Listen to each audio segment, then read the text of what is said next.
Hello, and welcome to a new CSS Hero tutorial. In this video, we're gonna see how we can use CSS Hero to visually customize Gutenberg blocks. So let's get started immediately. Here we have a WordPress plane installed with some dummy articles. We'll first create an example to play around.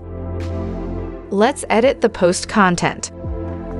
Let's say that at the end of this article, we want to add a Gutenberg block. For example, one that shows a list of the latest published posts, maybe from a specific category.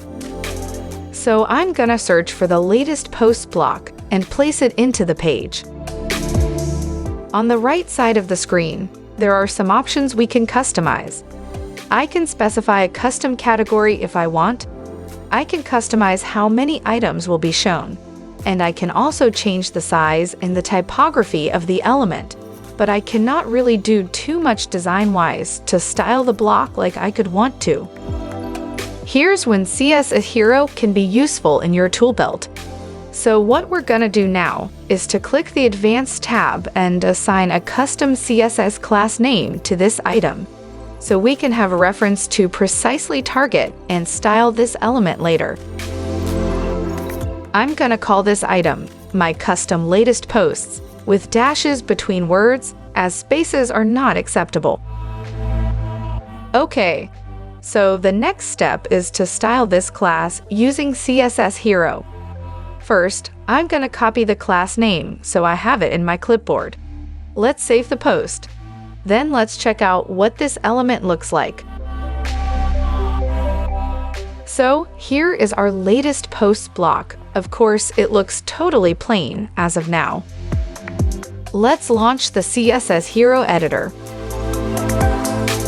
Let's click the element, and as you can see here, CSS Hero is trying to guess the right selector to target that element. But the best thing to do right now is to delete that selector and use the specific class name that we've chosen. We just need to paste the class name we've copied, adding a dot before it, as dot means class. As you can see now, CSS Hero is highlighting on the page the element that we're targeting. So now we click the Enter key to confirm. And then, after we have now set our custom selector, we can proceed to add some style to it. For example, let's say that we want to have a custom background color and add some padding to the block so it looks kinda boxed. I'm going to use the global padding.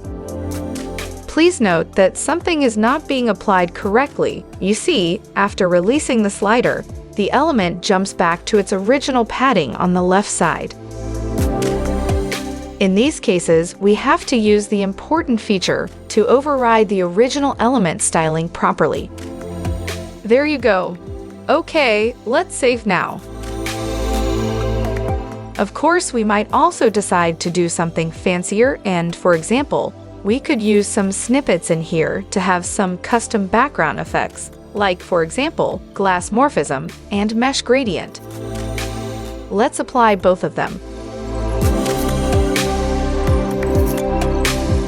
Let's say that we are satisfied with what we've done. We're gonna click the Save button and quit the editor. And as you can see, our latest post list block is customized. Fine, now let's go through another topic. There is one extra thing you absolutely need to know about this that comes really handy when working on websites. The fact that you can easily reapply the same class to another element, also on another page, to apply the same effect to another element. So I'm gonna go to another post and show you an example. Let's edit the post. I'm going to get rid of these big headings. I'm gonna remove this element. Now let's place a new latest post's Gutenberg block. Okay, of course, basically this will look totally plain. Let's view it. There you go. But now I can give to this element the very same style we did before, just selecting the Gutenberg block and inserting the class name, the same class that we've used before. So now I update. I view the post and the block has picked exactly the styling that we have defined in the class. So, this is really a fantastic thing to learn if you didn't yet discover the power of CSS classes. Adding custom classes is super useful if you want to create a styling that you want to reuse upon several elements of your design. Don't forget to like this video if you've enjoyed it. And please subscribe to our channel in order to stay updated on the next ones.